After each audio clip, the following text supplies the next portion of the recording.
Our stories are brilliant. We are resilient.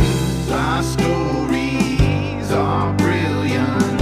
We are resilient.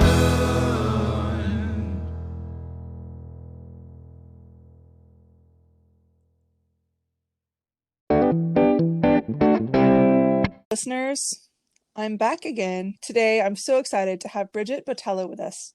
And Bridget, if you would like to give our listeners, it's kind of a short biography of who you are and what you do and where you're at in the world. Yes, thank you so much for having me. As you mentioned, my name is Bridget Botelho, and I'm an integrative health coach who works with women who have autoimmune and chronic symptoms.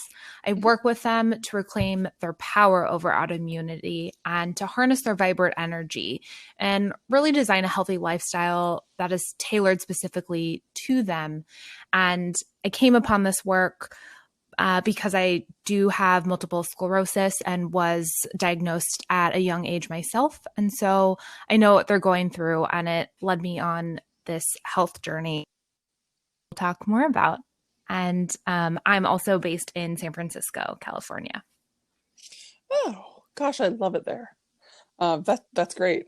So how old were you when you said you were diagnosed at a young age? Yes, so I was 18 when I was diagnosed, and that was back in 2007. I was starting my sophomore year of college in Northern California, and it just changed my world, as I'm sure many can relate to.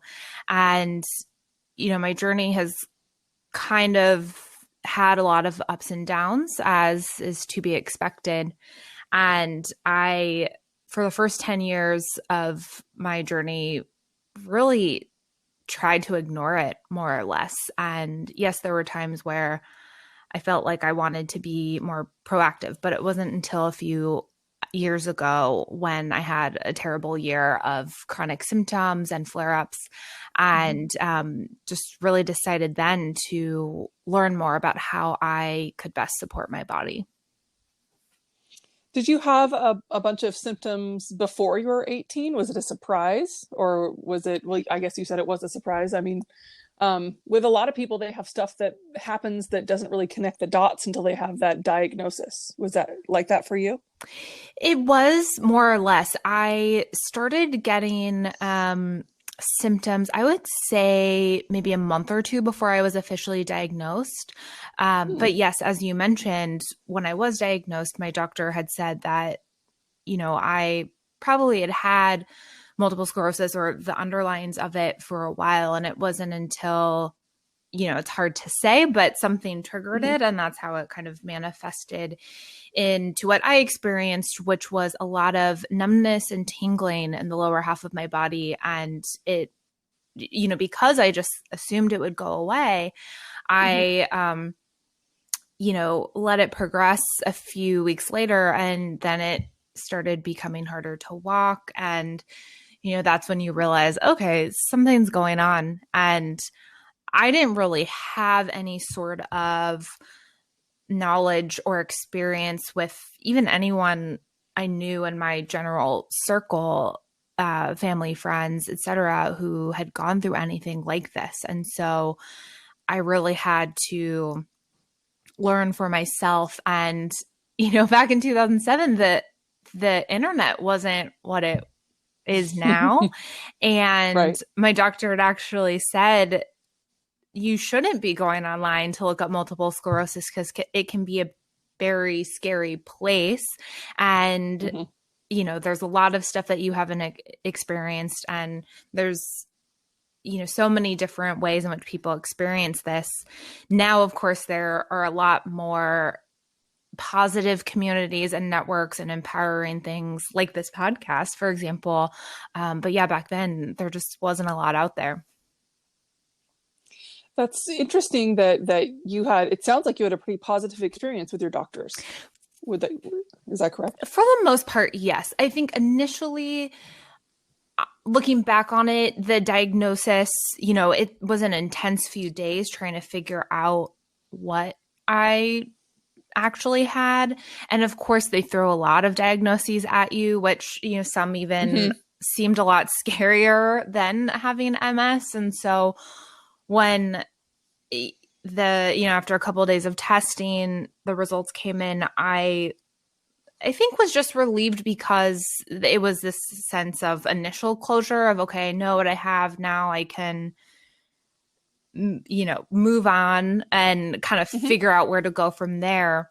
But then it took me, more than 10 years to realize that where you go on from there can be really hard to figure out. And that's why I also, have now transitioned. Others figure that out too, because I think there's that gap between your doctor and yes, some, not everyone has a good experience with their doctor. And then there's that gap to get where you can create long lasting and hopefully preventative change. So when you decided, was it just the one bad, not just, but when you had that bad year, was it, it sounds like it was a cumulative effect of just several bad things and bad flares and just a really bad year that changed your mind and made you start to want to take ownership and try and consciously change your future with your disease? Absolutely. I think over the course of, so I've had, since my diagnosis, it's been about 13 years. And about that, first 10 and a half to 11 years, there were a lot of ups and downs. There were some years where I was lucky to more or less be able to ignore the fact that I had MS, although I now realize that was probably not for the best. And then, yes, there were some more challenging years where I did have flare-ups. And as I mentioned, in 2018, I had 2 really big relapses, one in the beginning of the year and one at the end. And yes, I think that is what ultimately catapulted me into what now is my new lifestyle, because at the end of that year, I had reflected and thought, oh, wow, like I felt like crap this whole year. And I don't want to feel this way anymore. At December of that year, I still had lingering symptoms that weren't going away. Looking back on it now, I realized it was because I had a lot of stress going on in my life. Sure, there were a lot of diet and exercise related changes that I could have implemented, which I now work with clients on, but there's this whole other piece of stress and routines and getting proper sleep and all this stuff that I just was not doing to care for my body. And I kind of got to the point, and I think it was because, when I was diagnosed, I was 18 and now I'm older. That year I had just turned 30 and I was like, oh, I can actually have someone help and support me. And I don't have to make all the decisions or learn everything from scratch. I think at that point I've been reading up a lot about, autoimmune protocols and various diets and things, but I just ultimately felt like I needed help to figure out what was best for me and someone to kind of like clearly give me some guidance. And so I actually ended up hiring my own holistic nutritionist, who, yes, her name's Becky Davies. She's amazing. And I really feel like that was such a turning point for me. That was the end of 2018. And I started this journey during the holiday season, which, if you can imagine, was not easy. No, but I think that just goes to show you just how determined I was. I was like, I don't care. I need some relief. And honestly, even looking back on it to this day, just the short amount of time having a little bit of support, it really just supercharged me into this new life that I didn't even think I envisioned at the time. But just not only feeling better, but feeling like I took some of my power back and that I actually had control and that I was excited about my future as opposed to, sure, being, excited about my future in general, but always having this at the back of my mind of, oh, my MS, my symptoms. Now I feel like I'm a lot more empowered with this knowledge that I am now very excited to be sharing with others. Oh, I love that. That gives me a whole bunch of new questions. And Great. first, I want to back up just a little bit to see what flare look like for you, and do you still have them? Yes. So there's kind of two levels of flares. I think the one that I really classify as a relapse is what I kind of mentioned earlier, is when the lower half of my body starts to become numb and tingling, and it can eventually lead into loss of movement and paralysis. And that luckily hasn't happened since 2018. Wow. I think, and I feel like I can honestly say that I don't really experience flare-ups, at least in the way that I used to see them. Now I think, I'm so much more intuitive in terms of what might be coming on as a potential flare. But now I know that looks and feels like fatigue or, optical tiredness, kind of like my eyes being tired.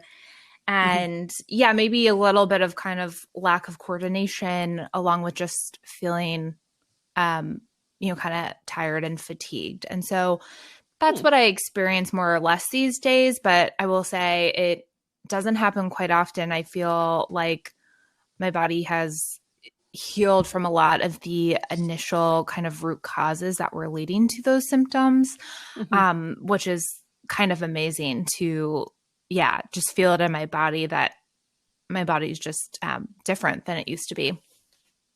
Oh my gosh, that would be amazing. I can't imagine the relief that you feel on a daily basis. I know that as a person who lives with chronic illness, it's just having pain every day is it's so taxing, and you don't, something happens or you take a medication and it ceases, and then you're like, oh wow.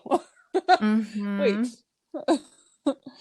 So tell me kind of what kind of lifestyle choices you made to change your life. Absolutely. So the first thing that I did, and what I typically do when working with clients, is I look at the foundation. I look at the basics, and that is food and movement. Food for me is setting the ground level of everything that you can build on. And as I'm sure a lot of folks in the chronic and autoimmune community have learned, gut health and gut balancing is incredibly important. So I dove into that at the time working with a nutritionist.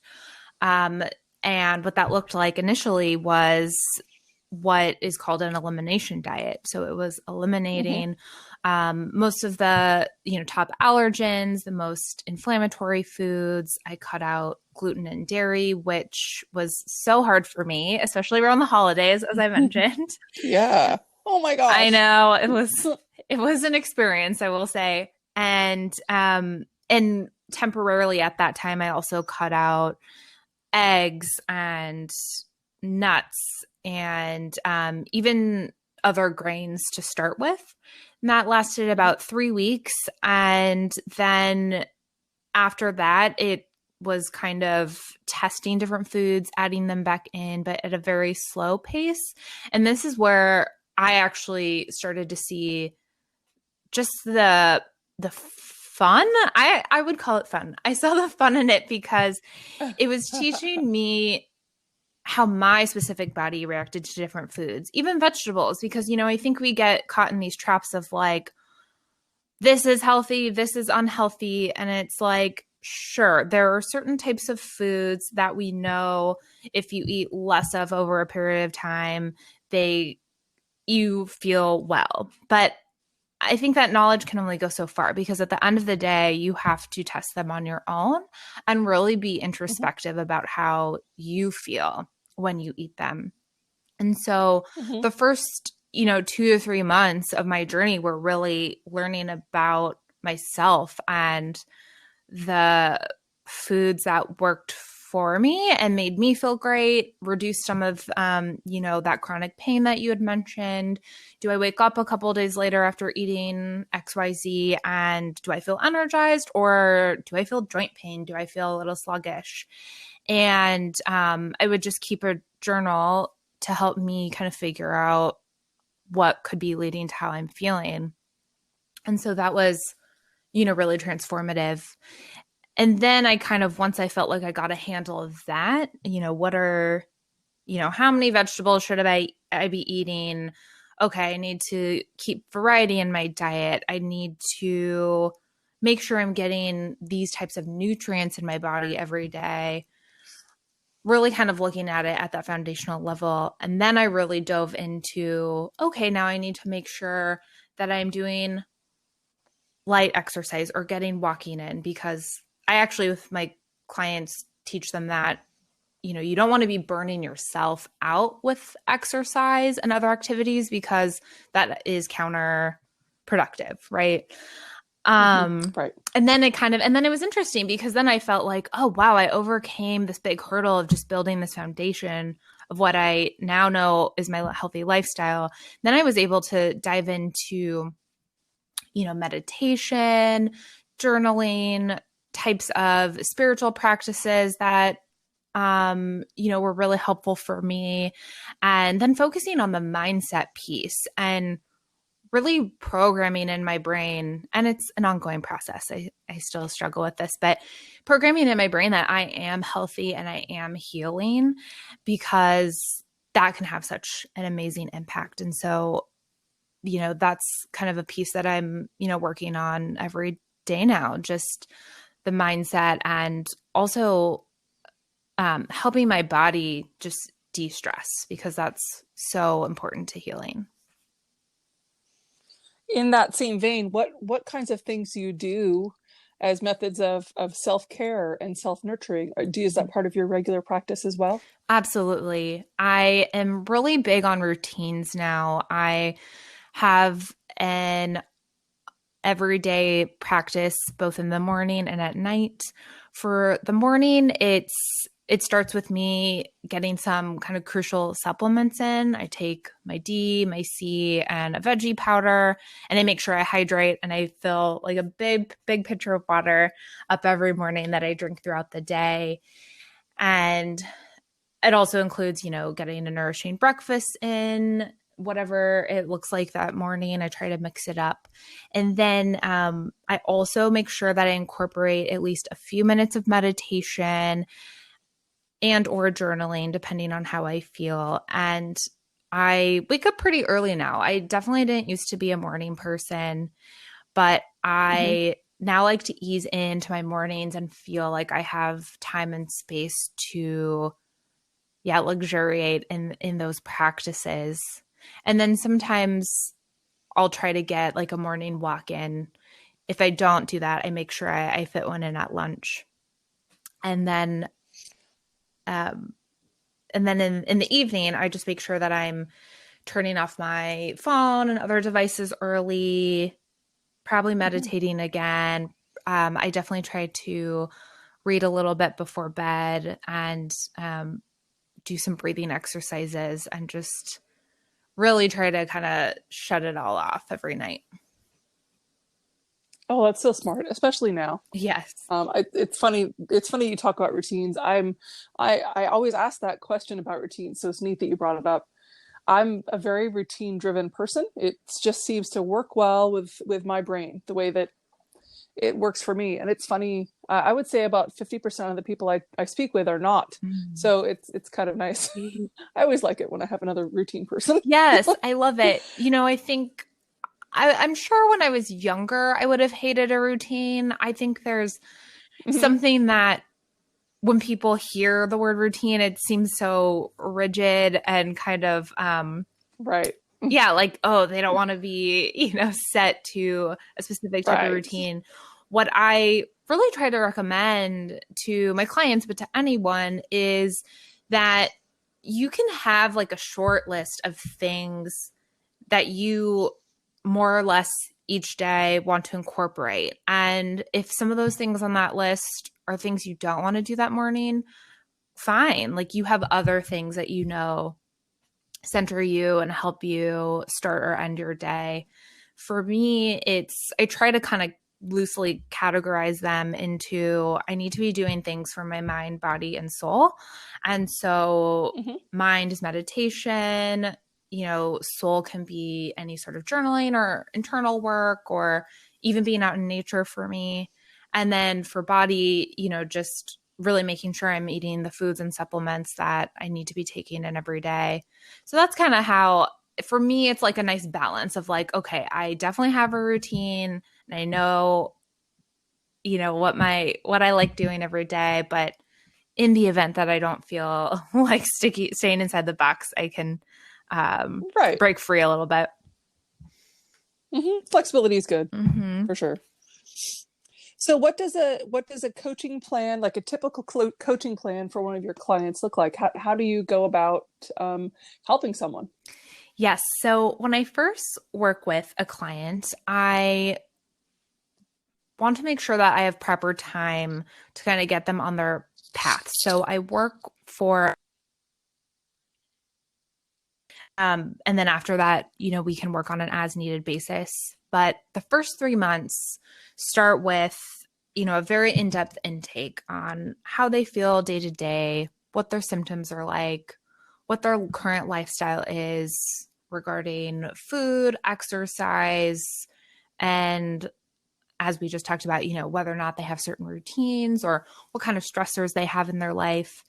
And I really use that as a launching pad to then figure out what we do for the next 3 months. The first month will always incorporate food and movement because that is that foundation. I do work with clients mostly on having that elimination diet and journaling, and because I think it's the quickest way to not only look at the underlying causes of how they're feeling, but it's also the quickest way to feel better. And the body can do some amazing things in just 21 days. Essentially your whole digestive system and therefore the majority of your immune system can essentially renew itself within those 3 weeks.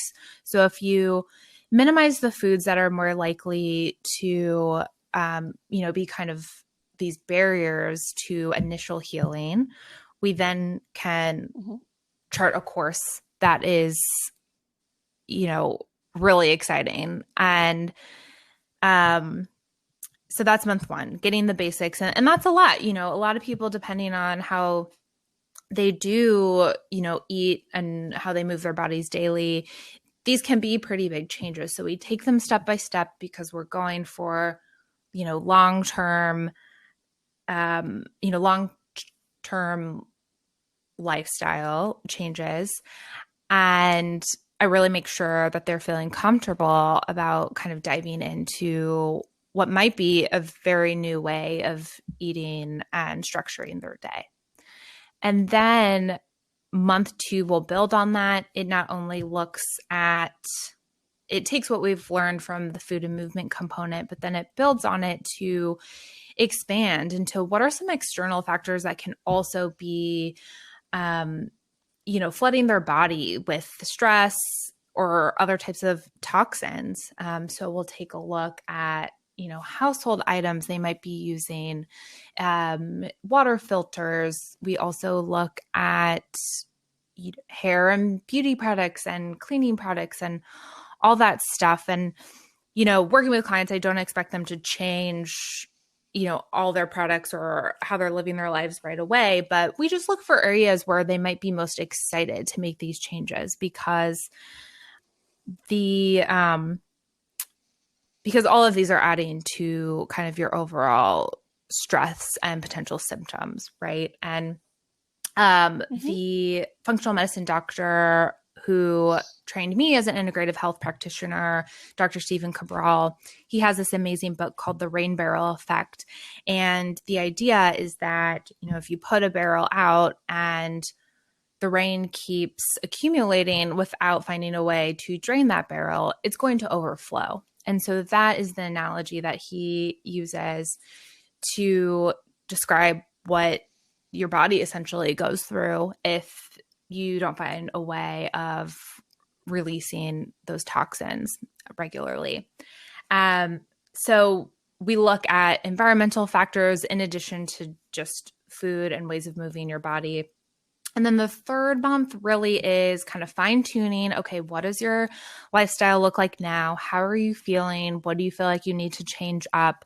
And we add on that health mindset component. Okay, now that you're feeling better and starting to really live this new life, how can we take that to the next level from a mindset point, but also just recharging your energy around how you feel and relate to your autoimmune and chronic symptoms? And haven't at that point in month 3, which I usually try to get to it earlier, but we're also tweaking sleep routines and making sure that folks are sleeping soundly throughout the night and really incorporating de-stressing practices that can not only are just great in general, but and help you feel better, but can really decrease this extra stress and inflammation on your body. And so we really look at all areas of your lifestyle. Oh, I love that, that perspective. I think holistic medicine is something that not enough people take advantage of. So, and the thing with my personal autoimmune condition, and I think other people that I've spoken with, is that seems like the key thing if you treat everything as a whole. So many people I've talked to do have these weird, unrelated, like my conditions made no sense until I finally found a doctor who was like, oh yeah, it all goes together. It all, so I think being able to treat people that way, it shouldn't be so revolutionary, but I feel like it is. Right. And what I love about that too is that there's power in realizing that one decision is not the end all be all. And when you look at it from a very holistic perspective, I feel like people have so much more freedom with that because, for example, say, in the pre-coronavirus world, say you were someone who has a really demanding job, you travel a lot for work, and you have all these demands, whether it's family, work, friends, etc. It's really hard to juggle all of that with having, these chronic symptoms. And, it's kind of a cyclical pattern where it's like, okay, you're doing things that might not be best for your body. And so you feel like crap, but then you have to keep going and it goes on and on. And so what I love about this holistic approach is that, okay, like if you're at a time where you're maybe not going to be eating your best, then you need to lean more on sleep or supplements and the mindset piece. You need to do whatever you can to balance it out. And then vice versa. Like if you're eating great, but maybe you're particularly stressed, it doesn't have to be an end all be all. It's a framework that you can plug and play to truly find balance so that you're supporting your body in some way ongoingly. I like that analogy of plug and play. You have to, it's realistic too, in knowing that one thing isn't going to work all the time, but that it's nice to be able to have a plan to have fallbacks and fail safes for when you can't, because there are always times like the holidays or you can't always be perfect at it. So I like that approach as well. So I have a whole series of questions that are kind of silly, but I always like to really try and get to know the person and have my listeners kind of learn a little bit more about you as a person. So one of them is, what kinds of things are in your life? What kinds of practices or things that you like to do that make you happy? what kind of stuff makes you happy? Yes, I love that question. I love being out in nature. As I mentioned, I live in San Francisco and I live a block away from Golden Gate Park. And it is honestly the best blessing ever, especially now. And I'm also close to the ocean. So at least once a day, I really try to go outside, listen to my favorite music. I'm also obsessed with binaural beats, which is music at certain frequencies that actually can change the makeup of your body and help it to de-stress. And so, or I'll listen to kind of like a relaxing podcast as I'm walking around. So I try to do that every day. And then I also love cooking. I really think being in the kitchen, cooking and baking has been especially important for me right now. And it also allows me to be creative and make my own recipes, which is really fun. Ooh, that's fun. I like that. Well, I mean, like you say, right now, especially, but it's fun to be able to nurture yourself by doing something that is physically nurturing, to be able to, like, you're feeding yourself and your family and the people around you. But I like that. So do you have any special baking recipes that you have done recently? So recently there is this, and of course over the past couple of years, my whole like way of cooking and baking has changed. But there's this recipe for gluten-free and dairy-free tahini chocolate chip cookies, and they are so good. I can send you the link. It's there's a blogger, her name is Kale Junkie, so just kalejunkie.com. They're called life-changing chocolate chip tahini cookies. They're so good. I probably make a batch, every month or so, and I throw them in the freezer because they're so good. Oh, yum. Oh, that sounds great. Actually, last night, it's funny that you say that. I'm gluten-free, and I've been gluten-free for about 11 years or so, but I'm not celiac, so I don't have a gluten-free kitchen completely, but I cook kind of half and half for my family. And we do a CSA. Yes. We just harvested our first CSA veggies yesterday, and I was so excited because I was able to use my carrot tops and make a vegan and dairy-free carrot top pesto. I was so excited. Ooh, it was amazing. That does sound great. I've been looking for new pesto recipes.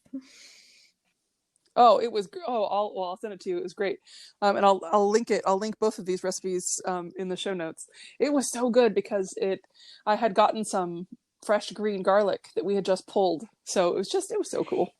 It made me very, like you say, that's the kind of stuff. Being creative in the kitchen is really fun. Yes, and so here we have a few amazing CSA programs, and I recently subscribed to this one in Marin called Real Good Greens, and they're doing some great work to, make sure that local farms here are, being supported. And so I've been getting their boxes weekly, and I used to not love the element of surprise that comes with some CSA boxes because I love to plan ahead typically, but I've been really leaning into it because it's all great. And now I'm very pro vegetable, where, believe it or not, I did not used to be, but I will eat any type of vegetable. And so it's been really interesting to not know what some of the things are and to kind of get excited to figure out how to cook with them. Like I didn't realize there was a thing such as a lemon cucumber. Oh, right. And the ones that I got are like, they're round, like they're orb shaped. And that was such a fun fact for me. So I'm learning lots of things, and, it's the simple things right now, especially that are keeping me going. Oh yeah, for sure. For sure. That's funny you say that too, because I grow lemon cucumbers. Like, we have a really funny microclimate here. I'm right outside of Eugene, Oregon. So in the Willamette Valley here, it's pretty temperate. But so cucumbers we can grow like crazy. And it's funny because there's so many, like the same as you. I felt like I was pretty well educated as far as vegetables, but until last year, I'd never eaten kohlrabi, Yes. and I didn't know what it looked like, and then we got it in our box, and I was like, whoa! And now it's my favorite I vegetable. I know, love it's it. so fabulous. I feel the same way about, I mean, I knew what chard was, but I've been Uh-huh. especially obsessed with rainbow chard right now. It's just so Yum. colorful and so fun.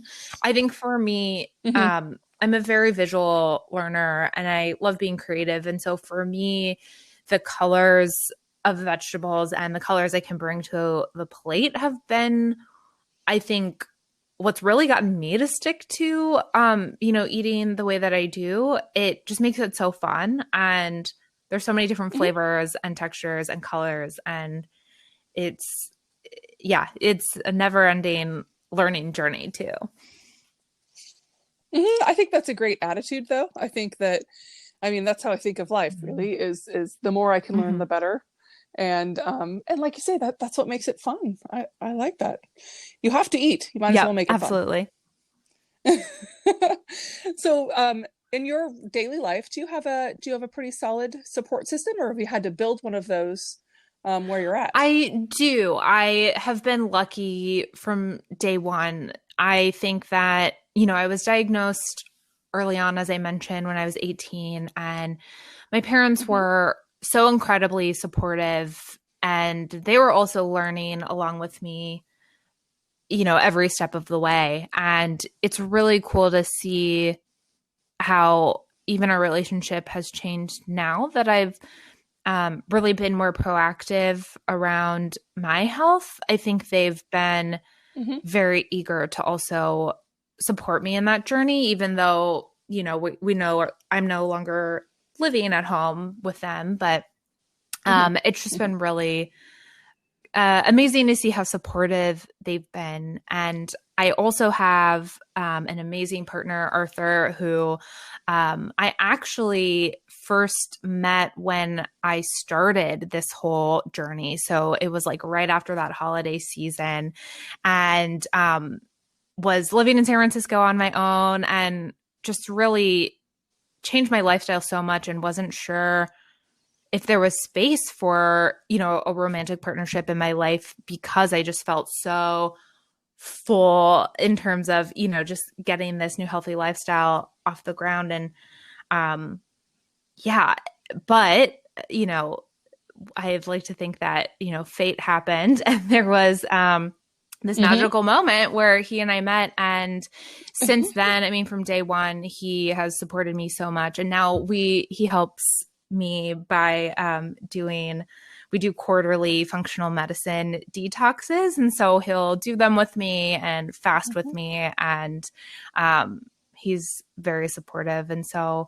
I also have some amazing friends. And so I am very lucky. I will say that that has been one constant throughout my life that has really made kind of getting to this point um, so much more feasible.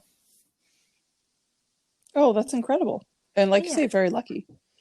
Would you say that it's easy or hard for you to ask for help from your support system? Oh, it's still very hard. I, that's so interesting that you mentioned that because a story that I often tell is I think that one big phase of my journey with MS really started when I started seeing a therapist, which was about 5 years Hmm. ago. But I didn't even think to tell my therapist that I had MS until 6 months after I had been going to therapy. And that was a really like critical moment for me where it dawned on me like, oh, like this is Yeah. not actually something that I even acknowledge internally all the time. And I surely don't vocalize it or express what I'm going through that often.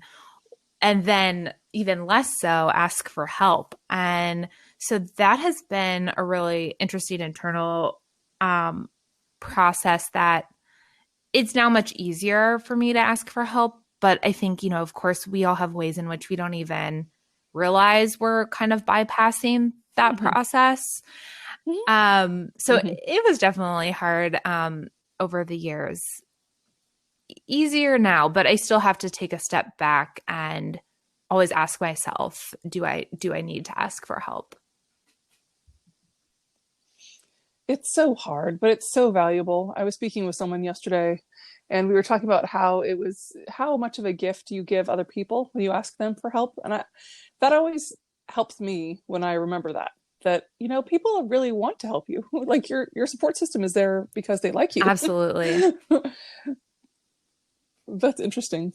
I wanted to touch back a little bit. Now, I've heard of binaural beats and how they work. Can you explain that just a little bit? That is a great question. So binaural beats, there are a few different frequencies. I don't know specifics, but what the frequencies are. Right. But there's a few key frequencies that when you do listen to them, it signals a change in your body. And so there's certain frequencies for just de-stressing. There are certain frequencies for sleep. And it is really, for me, it's really hard for me to still activate that parasympathetic rest and digest feeling in my body. And it's one of the easiest ways that I can now do that. And so listening to some binaural beats, either walking or just sitting and meditating, can be really game changing. Oh, I'm so glad to hear your experience, because it was something that just had sort of been on my periphery for a while, but I didn't know anybody else who had experienced that. So I'm excited to try that as something in my meditation practice. I like that. Yeah. And I can, I listen to on Spotify, Dr. Jeffery Thompson is a really good one. And, also Whole Tones is another group that produces them. And if you just, Google Whole Tones or binaural beats, there's so many. And it's interesting because when I first heard about it, I didn't really know what they would sound like, but it's also a lot of like music that they will play at a spa usually. And so it's very nice, relaxing, soothing spa music is how I like to think of it. Oh, I like that. Nice and chill. I like that. Speaking of music, one of my other getting to know you questions, what kind of music do you like? What do you listen to? I love music so much. I was really born and raised on a lot of like old school funk and R&B and soul music. And so I still listen to, and like disco. So I still listen to a lot of that, and even current music that has those similar sounds. I listen to a lot of independent kind of R&B and indie rock sometimes. But I definitely gravitate towards sounds that have a little bit more kind of old funky vibes. Oh, I like that. Well, and of course, I mean, we've been to so many Michael Franti concerts. I love it. Yes. We were so sad that we couldn't see him this year. One of these days we'll make it to Bali. And that's amazing. Yeah. That sounds fabulous. Life goal. Life goal. What are your favorite books? I noticed you mentioned the one, The Rain Barrel Effect. Are there any other books that you like, fiction books you like or nonfiction books you enjoy? Something that that you oh my gosh, so many things. I often like having both a fiction and nonfiction book that I read at the same time, just because you never know what you're going to be feeling each day. Right now, so I just finished Untamed by Glennon Doyle. Yes. Have you read it? It's amazing. Yes. I'm next on the list at the library to get it. So it's funny because that's been on my mind for so long, but I've talked to some people who have read it. To love it. Yeah. That's it's so exciting. Therapeutic. It's such a fast read too, because you just can't get enough. It's amazing. And I'm also reading, it's called, oh my gosh, I think it's Breaking the Habit of Being Yourself by Dr. Joe Dispenza.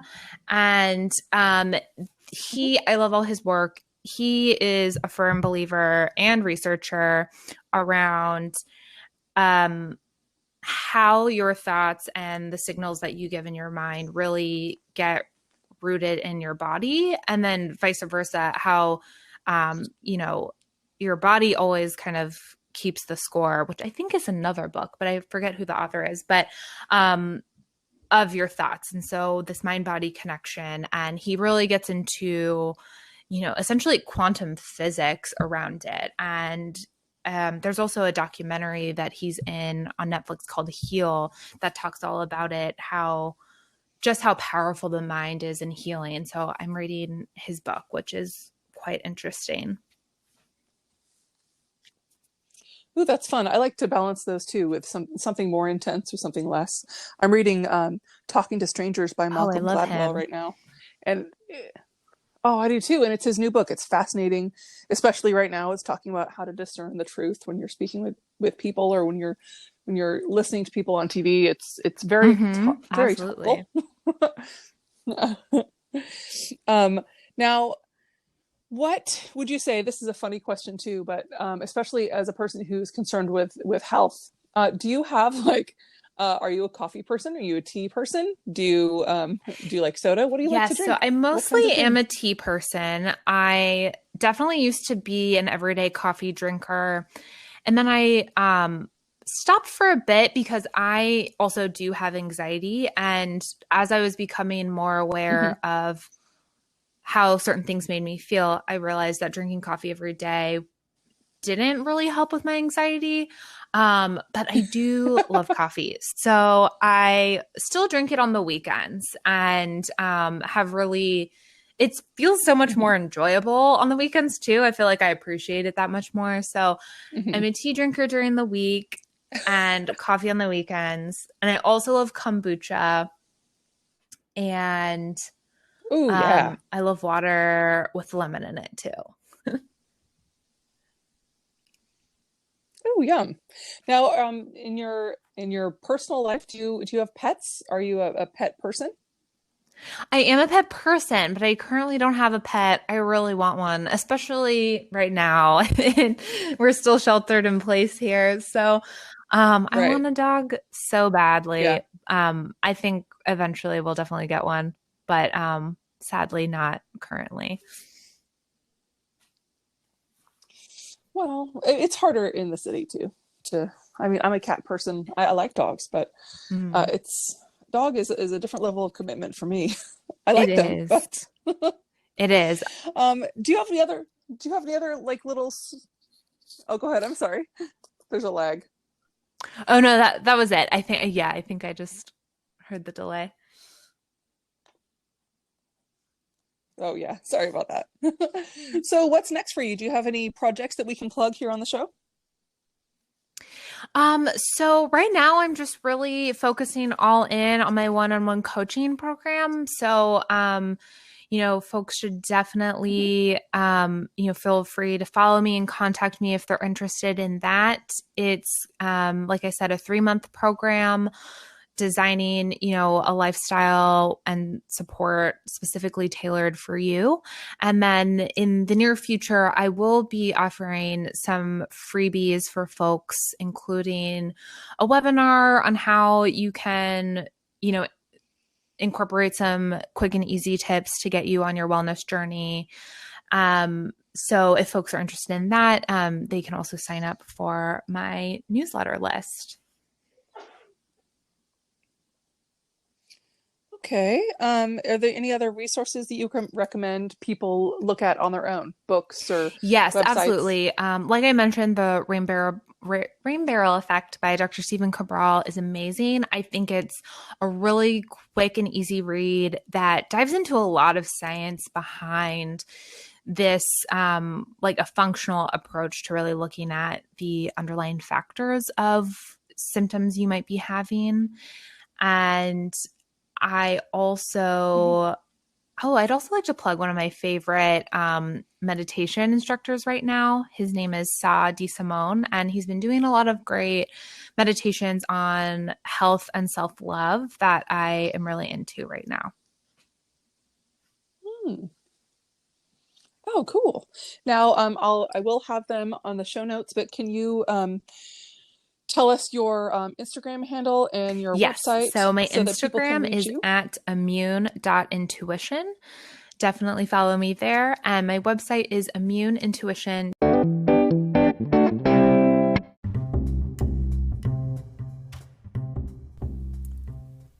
For my book recommendation this week, I read the book Talking to Strangers by Malcolm Gladwell, What We Should Know About the People We Don't Know. It's an incredible, kind of an intense read. It was very perfect for me this week. From the inside book cover, it says, "Why do our interactions with strangers often go so wrong?" We often are using our arguments and our perceptions of strangers with the tools and strategies we have been given to make sense of people that we don't know. And because these erroneous strategies don't leave us able to talk to strangers, we invite conflict and misunderstanding in ways that have a profound effect on our lives and our world. I really think that this week in particular, it was a very valuable book for me to read. As I say, it was kind of intense, but I think it was well worth it. And if you seek that out, I don't think you'll be sorry. Any of Malcolm Gladwell's books, of course. And for a little bit of a change of pace, I also wanted to recommend some podcasts this week.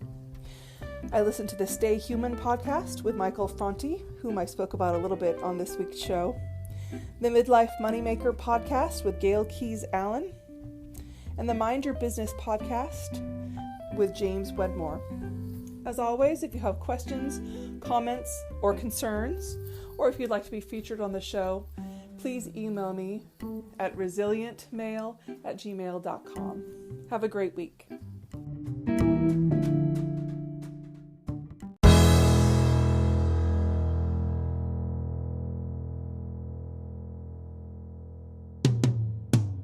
Sometimes we have to start over. Sometimes we have to fight back. Sometimes it's all too much.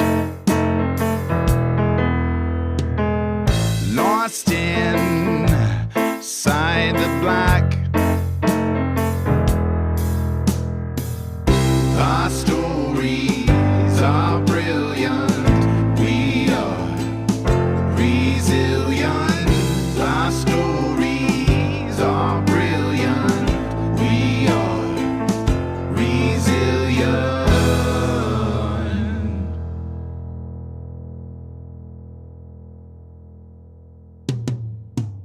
Sometimes we need to lift the voices of those who've overcome and expose the ones that made the choices to stay and fight, not run.